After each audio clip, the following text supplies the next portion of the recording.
Place your hands on your heart and listen to the beats of existence. This rhythm is known to your soul.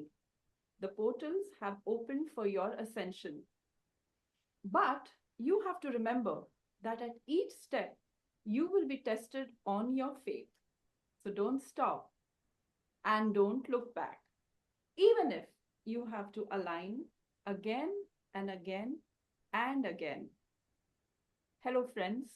This is Naz, the proud author of My Simple Being, and we are here to talk about our next chapter, First Breath of Love. Not to walk away anymore, never to turn blind to what's forever here. Let's admit that this magnanimous presence is our inheritance. There is much to unlearn and unburden so that emptiness can be filled yet again with meaning and purpose to serve divinity. Let's peel off these layers of conditioning. Let's show up to that which has always been awaiting its awakening.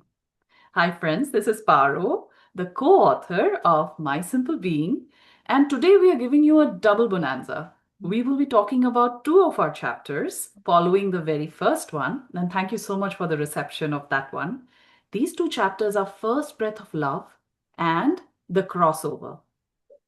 So, you know how in the first chapter, T took a bold decision, went up to the ledge, and just flew off boldly into the unknown. Her wing wasn't working. She's not a bird of flight. How did she make the journey?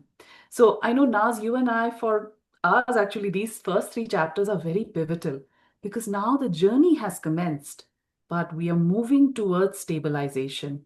Yes. So, talk our readers through, what you were talking to me about, this journey, how this works towards stabilization. Yeah, I like you rightly said, these three chapters are the foundation chapters, and I Yeah. feel so privileged to talk about it. So, Paro, the journey has commenced, right? Right. But does that ensure you of the destination? Not necessary. I Mm, mean, T has taken the leap of faith, but right. it is true about all the T's, who are going through this transformation in their lives. It's about everybody who kind of feel that they can't deal with whatever they may be going through in the moment and it's Yeah. enough. And maybe they take that step, but so many people take that step and also retrieve back. It is about Right. going along the way. It's going about going the long distance. It's about really walking in faith. It's about hanging in faith. And trust me, those who really take those steps, it's not going to be easy. I mean, the fear will really suck you up, and the sense of uncertainty about what did I leave behind and why did I do that? Why did I At take go away least from I the had that. familiar? Yeah. You know, they are always settling for less. I mean, are you really happy? You're not. You're anyways suffering. So this chapter is really about stabilizing in faith. Yeah. It's about choosing to be uncomfortable for some Right. time, Right. and only when you get used to being in that state and really honoring your decision, then That's there key. will be some change, because you can't be driving your car looking in the rear view mirror. You can't be looking behind and seeing what did I left behind, Absolutely. what just happened, why did I do that. Absolutely. And this is where, you and I discuss so much while writing is the fear of the unknown, Yes. stepping into the unknown. Yes. And that entire freezing that happens because we don't want to get into the unknown. And you've kept saying that, that's where all possibilities lie. Because It is in reality will hit you then. Okay. correct. And the sad part is, there is too much dogma against or around unknown, Unknown. Yeah. whereas the unknown is known only for love. I mean, if Yes. we could open our path to recognizing this, that it's never as bad as it seems. I mean, why are we just walking ahead and walking behind, taking two steps ahead and then retrieving back? I mean, हाथी निकल गया, पूंछ भी तो जानी चाहिए. Exactly. And it's that birthing process, right? So that's why we aptly named the chapter The First Breath of Love. Yes. Now that your decision to be born has taken place, now you're out into the world and taking that first breath, but it is full of love and the strength of love. Yeah. But then, Naz, I think this is very important because in our chapter we wrote that when T flies, however she can, because she's got a broken right wing, it doesn't work quite well, but she still stabilizes on a branch, and she's going through something which is very critical, a mindfulness practice. So take us deeper into correlation between mindfulness and walking towards stabilization.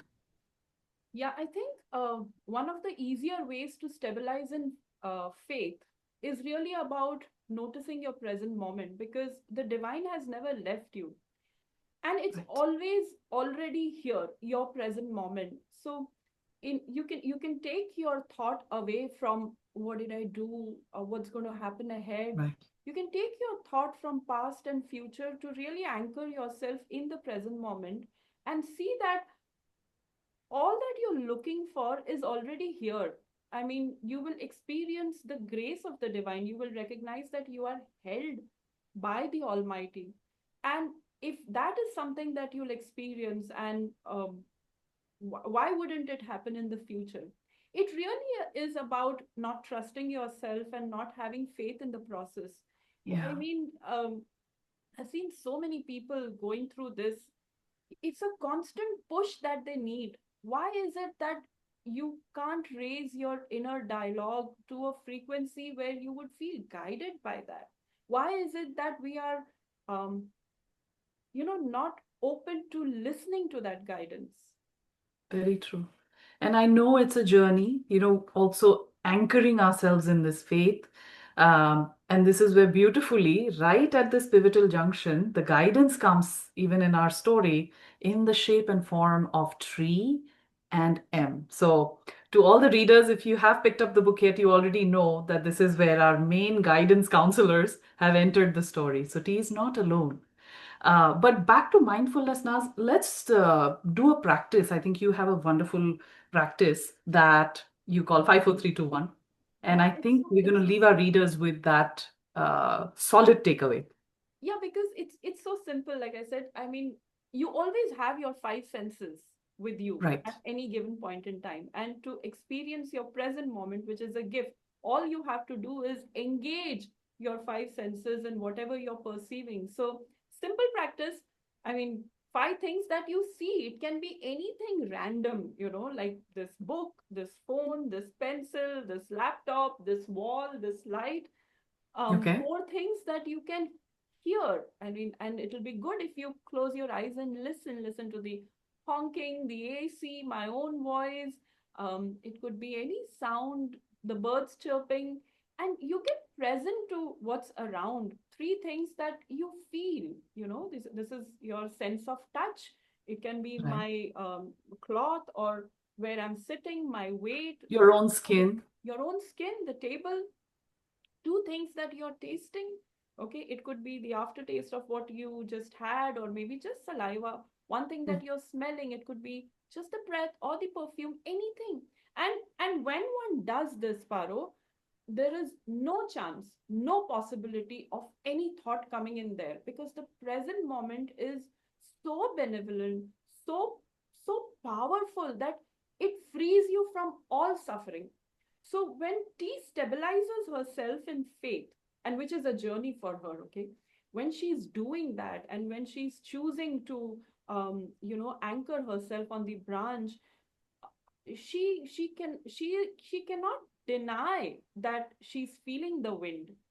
Yes, You know, she's feeling the bark of the tree. So yes, all her senses are getting concentrated like a laser beam, and it's not getting diffused with the thoughts and fear and all of those other things. And she'll keep cycling through the fear and the anxiety. But the present moment exercise is so critical here. critical. And that's why you introduced it right up front in that very first breath of love. Yes. And then slowly T is going into the next chapter, which is the crossover. Yes. But as we know, this is where now mind is a powerful tool. So while we are doing the stabilization mindfulness, mind is going to say, I'm going to throw you some curveballs. So our next chapter, my dear readers, is going to be about that familiar feeling, confusion. Yes. So we want to welcome all our readers on to the next chapter. Keep listening to this series as a companion to reading your book, My Simple Being. And as always, the details are in the description. Buy your copy there, get your Kindle version. However it is, get your hands on this lovely book. What else, Naz, in conclusion? In conclusion, I think we just want to tell our readers that don't be so scared. I mean, nothing is as bad as it seems. I mean, if you feel that um, there is a beginning that is calling you, you can let go the resistance to that new self that is wanting to emerge from you, right? I think it's okay. It's okay to be afraid. It's okay to not know what's ahead in future. It's okay to feel all of it. And, while you go through all of it, also be assured that you will be looked after. Nothing is as bad as it seems. I'll keep repeating that the divine loves you unconditionally. And most importantly, you are way more powerful than you think. You're way more powerful than you know. You're made in the image and likeness of the divine. I mean, if you walk this far, what makes you think that you'll fail? Please do not underestimate your own power. Trust yourself. You're too good to be true. You are divine. On that wonderful, assuring, lovely note, thank you so much for listening to us, for doing this journey, and see you soon. Thank you so much. Thank you.